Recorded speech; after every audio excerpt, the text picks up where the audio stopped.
The Galactic Empire liked to make a show of things. Cameras floated like silver insects in the Grand Rotunda of Verelian Prime, the capital of 1,000 conquered worlds. Marble floors gleamed under artificial suns. Hollow banners rippled with the Empire's crest, a spiral galaxy clenched in a Talon fist. Reporters from across the Orion Arm waited as the High Regent adjusted his velvet robes and raised a hand for silence. 3 human males, he announced, savoring the pause, ages 20, 21, and 23, arrested for terrorism against Imperial property. He smiled, the kind of smile a predator gives an insect before flicking it away. They will be re-educated. Their primitive emotions will be refined into obedience. A ripple of amusement passed through the alien delegates. The Ilari, translucent and skeletal, clicked their jaws in approval. The Volther ambassador muttered, "Humans breed like rodents." A dozen laughter tones echoed, some like glass breaking, some like wind through bone. Then the door hissed open. At first no one noticed her.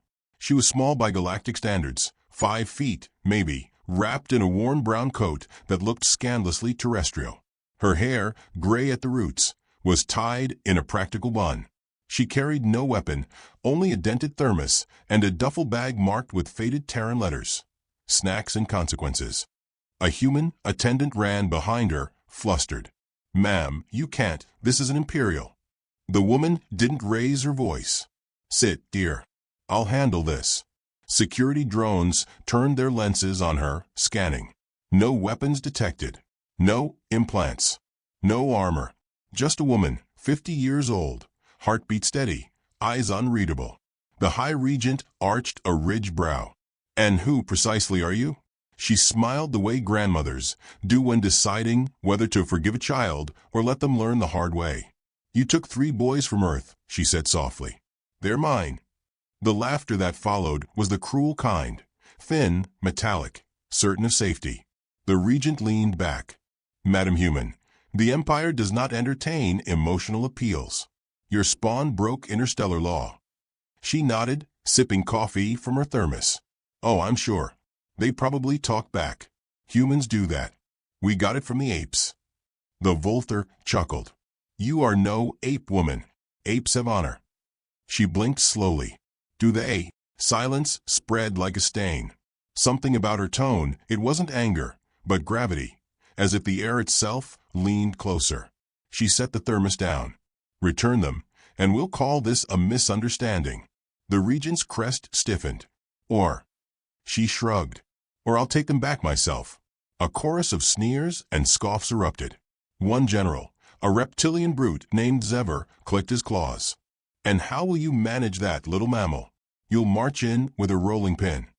"Dear," she said, pulling a folded paper from her pocket, "I retired from rolling pins in 47. Now I teach lessons." She slid the paper onto the dais. It was a faded photograph, 3 young men, laughing on a beach, arms around each other, sunlight in their eyes. They called me Baba Yaga. It wasn't a compliment. For the first time, uncertainty flickered. A whisper passed through the chamber. Baba Yaga, the old Terran myth of the witch in the woods, the one soldiers on the frontier whispered about after the human wars. The Empire had studied her kind, Black Ops operatives, who vanished into silence after the armistice. Ghosts in aprons. Assassins who smiled before they broke a system in half. The Regent dismissed the thought with a wave. "Legends. Humanity's self-mythologizing. You have no power here." She smiled again, softer. "That's true. Power's such a heavy word. I prefer favor." She tapped a small communicator on her wrist. The lights flickered. The station's AI chimed uncertainly. "Unscheduled entry detected at Dock 9. The Regent frowned. "Security. 2 unidentified biologicals entering orbit," said the AI. "Mass negligible. Composition carbon-based. 4 limbs. Teeth density abnormal." A Volther aide laughed. "Pets? You brought pets." The woman exhaled, as if tired. "They don't like being called that. They have names." A pause. Then the AI spoke again, voice tight. "Dock 9 seal breached. Guards incapacitated." "Define incapacitated," the Regent snapped. missing. The hollow screens flickered on their own. Surveillance feeds showed a blur of movement, something small, low to the ground, tearing through metal plating. Sparks burst, alarm screamed. Another camera caught a pair of glowing eyes staring up into the lens before the feed cut. The regent rose, fury cracking his tone. "Explain this, woman." She poured herself another coffee. "You wanted to civilize humanity," she said. "You should have started with our wildlife." The chamber fell into chaos. Commands shouted, comms hissing, panic spreading through ranks that had never known fear. Amid it all, Baba Yaga remained seated, stirring sugar into her cup. The Volther shouted, "These are your creatures?" She nodded. "Honey badgers. Earth natives. Never domesticated, never will be. I brought two." She glanced at her communicator. "Whiskey and rage." Zever sneered, hiding fear behind mockery. "You think vermin can threaten the Empire?" "No," she said gently. "I think arrogance can." The words hit harder than any weapon. Somewhere far below, metal groaned, the unmistakable sound of hull breach. The room's artificial gravity shivered. A gust of cold vacuum bit the edges of the floor before seals engaged again. She stood at last. "You have until sundown on Earth to return my boys." The regent spat, "Or you'll what?" She met his gaze, and for a moment, something vast and ancient looked out through her eyes. Something that remembered every mother who ever buried child. "Or I'll come back without the coat." No one spoke. Even the air seemed to hold its breath. Then she turned and walked away, footsteps echoing like a metronome counting down to extinction. Behind her, the chamber lights flickered once more, and on the massive hollow display, two small icons appeared, each tagged by the AI with a warning label. Unknown Terran lifeform, threat level unclassified. The regent barked orders to the guards, but no one moved.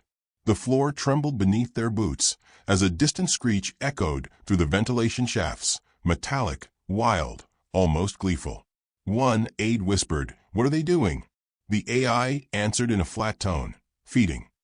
Baba Yaga paused at the door, glancing back one last time. "Tell your emperor," she said, voice low but carrying across the hall, "Earth doesn't send ambassadors anymore. We send warnings." Then she was gone. The doors hissed shut. On the station's outer hull, two tiny shapes clung to the metal skin, eyes reflecting starlight, claws sparking against armor that had never known defeat. Inside, alarms continued to wail, but no one dared breathe.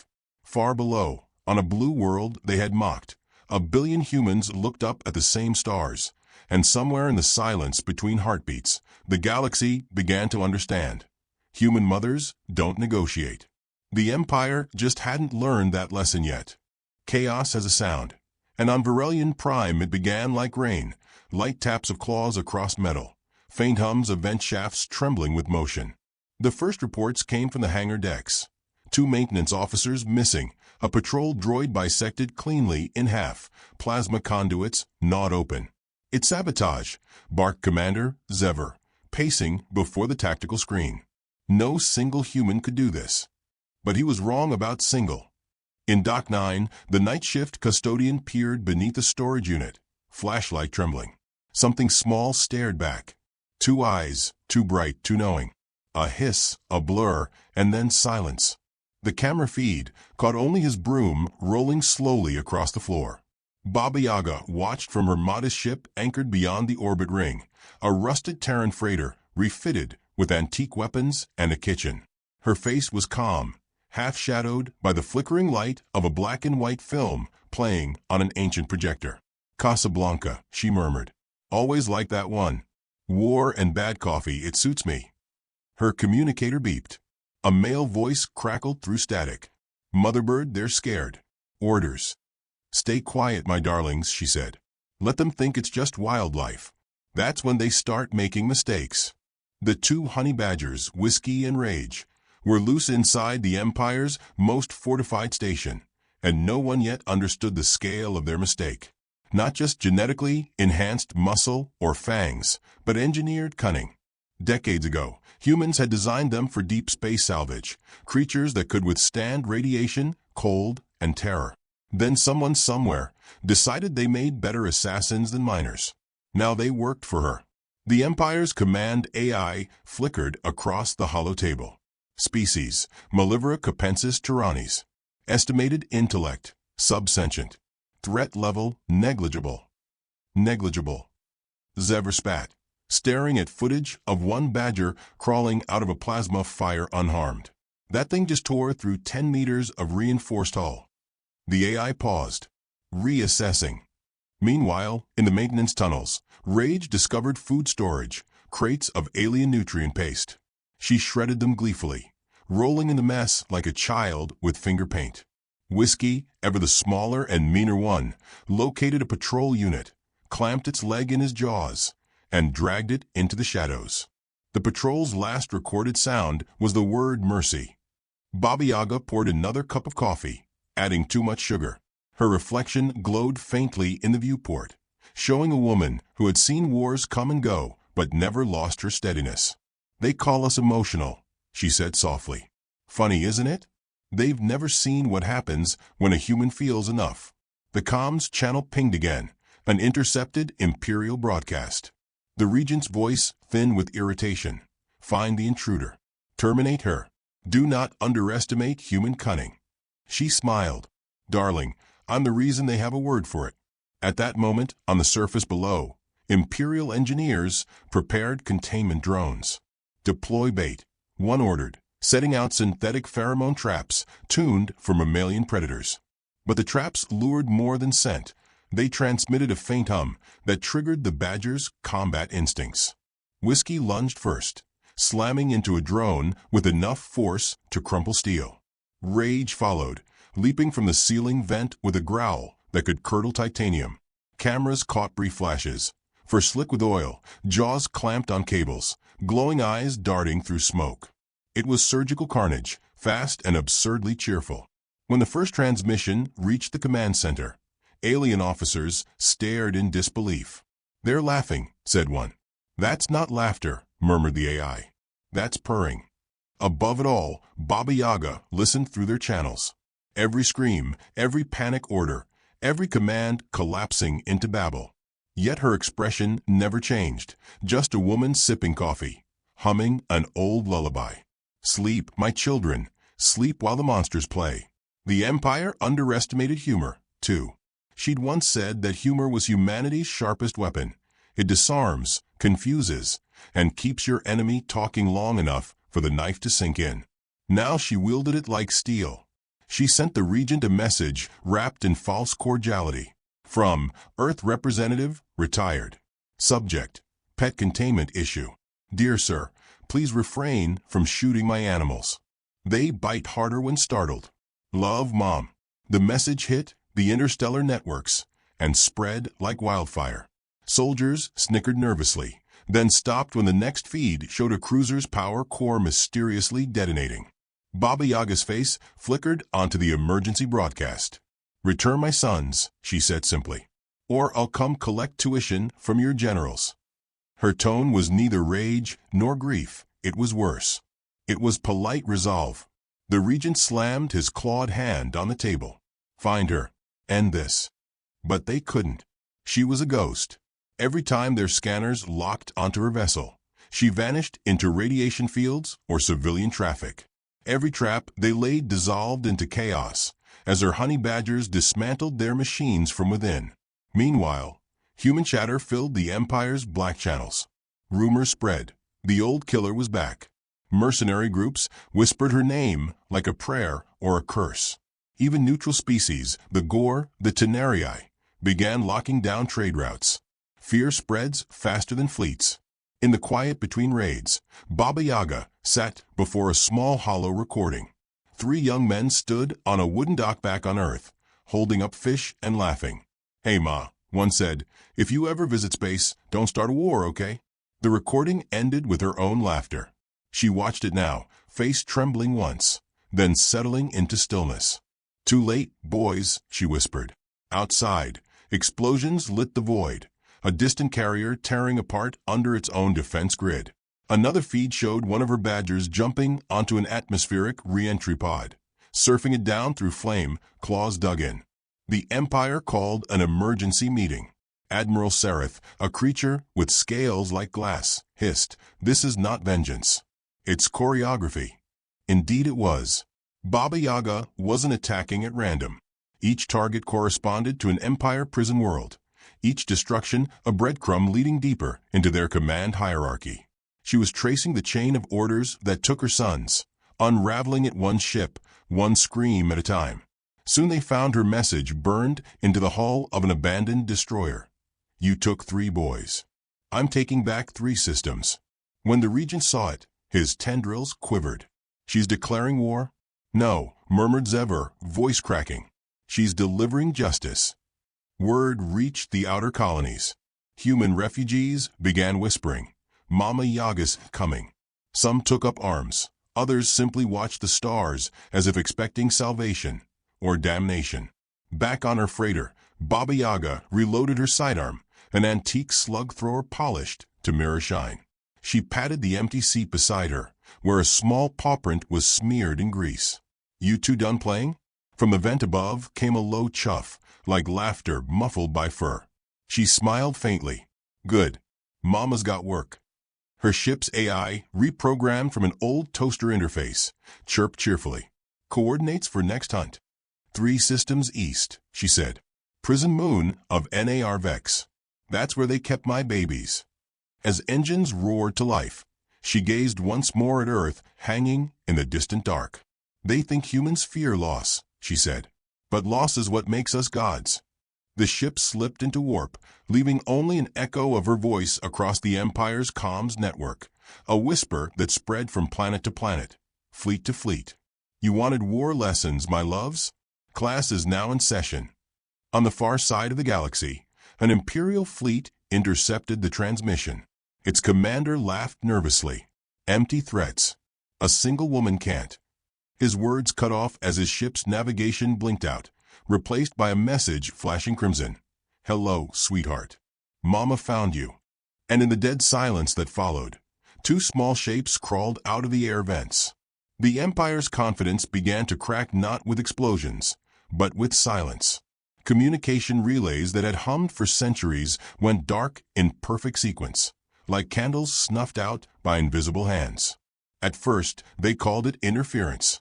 By the 3rd hour, when 2 dreadnoughts vanished from the main grid and the high-latency beacons began transmitting old Earth music instead of military codes, denial turned to fear. Somewhere in the dark, a woman's voice sang over static, soft, tired, and utterly human. "You are my sunshine, my only sunshine." The admirals didn't know whether to jam it or pray. In the war room aboard the flagship Varelian's Pride, the regent slammed his clawed hand on the map display. "This is sabotage. Find her." His voice broke into a shriek that echoed through the steel walls. Dozens of eyes watched him, none daring to speak.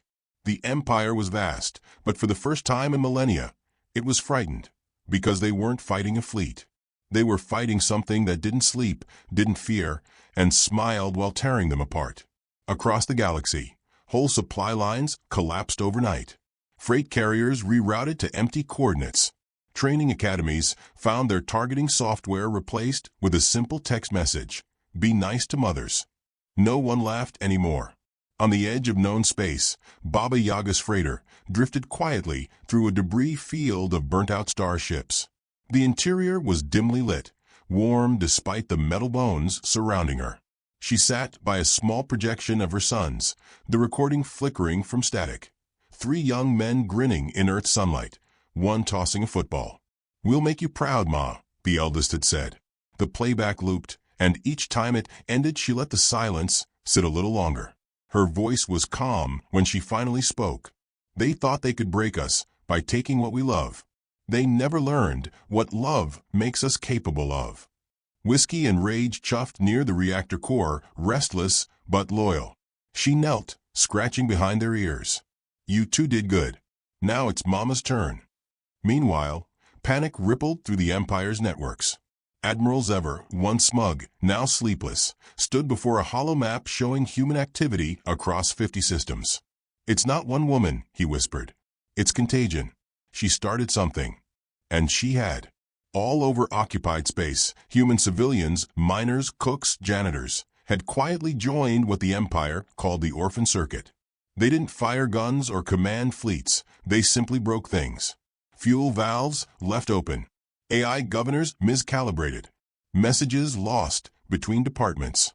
An empire built on control had met the one force it could never compute: coordinated chaos. The regent tried diplomacy next. A broadcast went out across all frequencies, his face shimmering above planets he could no longer protect. Humanity, we regret the misunderstanding. Your prisoners will be returned. His smile was tight, desperate. Baba Yaga watched the broadcast in silence. When it ended, she replayed it. Slower this time, focusing on his eyes. She'd seen that look before, in men who apologized only to buy time for reload.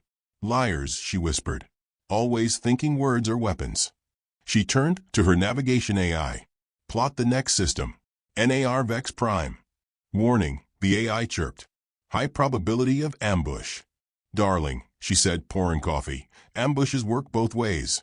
NAR Vex was supposed to be a prison moon, but when her ship arrived, the sensors read only ruins. She landed anyway, boots sinking into ash. The horizon glowed with the sick light of abandoned war machines. A single recording beacon blinked in the dust, its red light faint. She crouched beside it and pressed play. A voice broken by static. Mother, they didn't make it. Her breath caught. It was one of her boys. The middle one. His voice cracked under pain. They made us dig. They said it was for the Empire's glory. A cough, then silence. She stood there for a long time, wind moving through the graveyard of steel. Her eyes burned, but she didn't cry. She couldn't afford to. Then I'll take their sons too, she whispered. That night, the stars above NAR Vex burned brighter, not from beauty, but from ignition. Every ship, every satellite, every Imperial beacon within 100,000 kilometers flared like fireworks. Entire constellations blinked out, replaced by a spreading wave of black. It wasn't destruction for rage's sake, it was deletion. A clean slate. From the surviving systems, terrified voices reached the Empire's core. She's not fighting us, one admiral reported, trembling. She's erasing us. The regent gathered his council for one last desperate plan. We must strike Earth, he said. Cut off the snake's head. But Zever shook his head. Sir, the snake isn't on Earth. The snake's already inside our lungs. He was right. Baba Yaga had infiltrated the Empire's central data lattice through its own AI channels, hiding her code inside lullabies. Every fleet order now passed through her hands first. Every supply shipment rerouted under her approval. The galaxy's greatest bureaucracy now served the one woman it had wronged. And yet, amid all the triumph, she felt hollow. Late at night, aboard her freighter, she sat in the dark with her coffee gone cold. You'd hate this, she murmured to the recording. You were good boys. Kind. I'm not doing this for revenge anymore. I'm doing it so no mother ever gets that message again. Her AI hesitated before speaking. Directive complete. Empire collapsing. Objective satisfied. She didn't answer. Instead, she stared out the viewport at the Empire's core star, so bright, so arrogant, and whispered, No, not yet. Back on Varelian Prime, the regent's palace trembled under power fluctuations. Alarms screamed, data feeds burned with static. Every screen flickered with the same image. Baba Yaga's face, calm and expressionless. Stop this, he shouted into the mic, you win. What more do you want? Her reply was almost kind. To see if you mean it. He tried to speak again, but the lights died. For a moment, everything went utterly black. Then a single blue glow returned. The holographic silhouette of a honey badger crouched on the council table. The creature tilted its head, curious. The regent stepped back, trembling. The comms flickered to life one last time. Her voice drifted through like a lullaby over static. You took everything I loved. So I taught the galaxy what love can do. The silhouette dissolved, leaving only the scent of smoke. By dawn, human resistance cells across the Empire were rising. Alien species began defecting, unwilling to face whatever Earth might send next. Zever abandoned his post, muttering, "We were gods once, until we met the things that made gods bleed." And on the quiet side of space, Baba Yaga's freighter disappeared into the fold between systems, engines dim, her figure silhouetted against the dying light of the empire she had undone. The AI finally asked, "Destination, Captain?" She took a long breath. "Home." Then, almost as an afterthought, she added, "But not yet. There's one more lesson to teach." Far behind her, the Empire's remaining fleets rallied for one last stand. They didn't realize that the message had already been sent, the kind that didn't travel through space, but through fear. It read only 3 words, carved into the hull of every ruined ship. Mama was here. The galaxy learned silence the hard way. It began with a whisper through the comm channels, a lullaby again, faint, distorted, spreading faster than light. The systems received the transmission and paused their work to listen, as though compelled by memory itself. "Hush, little baby," sang the voice, soft and weary, a melody older than the Empire. Within an hour, fleets stopped moving. Command stations froze. AI cores flickered uncertainly. Something ancient had awakened in the static, and it wore the voice of a human mother. On the flagship Varelian's Pride, the regent stood before the observation glass, eyes wide as the stars outside dimmed. "Status report," he roared. None came. Every officer stared at dead screens, frozen by the eerie hum echoing through the hull. It wasn't interference, it was rhythm. The ship itself was pulsing with the lullaby's beat. "Cut it off," he screamed. But there was no source. It was everywhere, carried through the subspace frequencies that once united the Empire. What had been a tool of control had become her voice. Far away, Baba Yaga's freighter drifted in the shadow of a dying star. The lights inside were low, her face a soft outline against the red glow of the reactor. She sat cross-legged, eyes closed, as her fingers traced invisible commands in the air. Her ship's AI flickered beside her. "The signal has reached the core worlds," it said. "Empire fleets are halting. Planetary grids offline." "Good," she murmured. "Let them listen." The AI hesitated. "Is this victory?" She opened her eyes. They were tired, not triumphant. "No. This is the part before the scream." Whiskey and rage rested at her feet, eyes glowing faintly. They seemed calm now, like beasts sensing the storm's end. She leaned down, stroking their fur with a tenderness that felt almost holy. "You've done enough, my loves. Mama can take it from here." The Imperial Council gathered in panic, broadcasting distress calls to the outer systems. "We surrender," one voice shouted. "We submit to human command." But there was no reply. The humans didn't respond, because there was no one left to negotiate with. Baba Yaga hadn't just broken their communications. She had hijacked their very language. Every transmission now translated into one phrase, looping endlessly in every tongue. "Do not touch the children."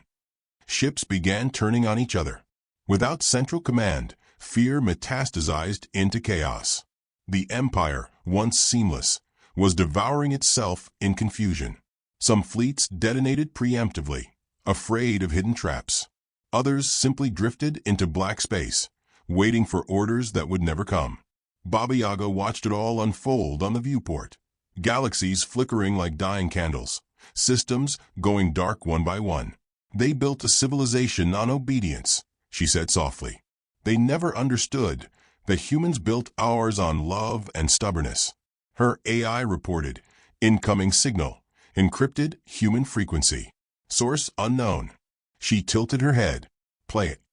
The voice was shaky, male young. "This is Lieutenant Ash Cole of the Terran Defense Network." "Ma'am, is it true?" "The Empire's falling." "It's falling," she replied. "Then what do we do now?" he asked, almost a whisper. Baba Yaga's smile was small, sad. "You rebuild. And you remember who made it possible." He hesitated. "Who was she, ma'am?" "The one they're all talking about." For a heartbeat, she almost said her name. Then she cut the channel. Outside, the first human fleets began to emerge from warp. Silent vessels cloaked in gravity wells, their hulls painted with the old Earth flag. They didn't come to fight. They came to bear witness. The Empire's heart, the core planet of Ilarion, still glowed faintly, millions of lights trembling against the dark. She adjusted her trajectory. Set course for Ilarion. Confirmed, the AI replied. The freighter descended through broken satellites, past the bones of starships, until the planet filled the view like a bruised eye. Cities still burned in patches of blue flame. The orbital defense grid was offline, floating uselessly. Atmospheric entry in 10 seconds, said the AI. I know, she said. They'll see me coming. That's the point. The freighter entered the clouds, cutting through ash. Below, the capital stretched like a wounded animal. Towers toppled, sky hazed with smoke. Her ship landed on the marble plaza before the imperial palace. The landing ramp lowered. The air was hot, metallic, and heavy with silence. She stepped out. Every sensor in the city still functioned. Every surviving drone turned its lens toward her, capturing the image of an old woman in a simple coat, flanked by two small creatures. She carried no gun, only a small wooden box tucked under her arm. The sound of her boots echoed through the plaza. Inside the throne hall, the regent waited, slumped and pale. His crown had fallen crooked. You've destroyed us, he croaked as she entered. Is that what you wanted? She set the box gently on the floor and opened it. Inside were 3 helmets, scuffed and scorched. No, she said quietly. I wanted them back. He looked at the helmets, then at her face, and saw something that froze his breath. Not hate, not vengeance, but sorrow vast enough to drown galaxies. I can rebuild the empire, he whispered, almost pleading. We can make peace. She knelt, tracing the floor with one finger. Peace is what mothers pray for when it's already too late. Behind her, the honey badgers growled, a low, trembling rumble that made the air vibrate. She stood, lifting one helmet. You took my sons to teach them obedience, she said. Now I'll teach you consequence. Outside, the human fleet emerged from the clouds, thousands of ships arrayed in silence. Their formation curved around Ilarion like an eclipse. The ground shook as the sky dimmed, light bending around the massive stealth carriers that had waited, unseen, in orbit for days. The Empire's last defense network activated in panic, but the weapons turned, one by one, and aimed inward. Impossible, the regent gasped. Our systems. They learned, she said. That's what humans do. We learn, we adapt, and when we lose what we love, we stop pretending to be civilized. The first beams struck, not at her, but at the palace itself. Glass shattered, stone crumbled, the air thick with dust and light. Through it all, she walked forward, calm, untouchable, the storm's quiet center. When the smoke cleared, only fragments of the throne remained. The regent was gone, the palace gone. In its place stood her and the rising dawn beyond the ruined walls. Her AI's voice was almost reverent. The empire is finished. She looked down at the helmets, now glowing faintly in the morning light. No, she whispered. Now it begins. What begins, Captain? Silence, she said. The kind that means everyone finally learned to listen. She turned toward her ship, but paused, looking once more at the battlefield of marble and smoke. The honey badgers padded beside her, their fur streaked with soot, their eyes steady. Good job, my girls, she murmured. You've earned rest. They followed her up the ramp, and as the hatch closed, the freighter's engines ignited, softly, almost respectfully. The sky opened, swallowing the vessel in light. From orbit, the galaxy shimmered. Systems once burning went dim, not from death, but from stillness. No transmissions, no wars, no boasts. Just a hush, wide and fragile, stretching from one end of known space to the other. Baba Yaga's voice carried through the quiet one last time, a whisper laced with exhaustion and grace. Tell your children what happened, she said, and tell them why the stars learned fear. Then her ship vanished into the dark.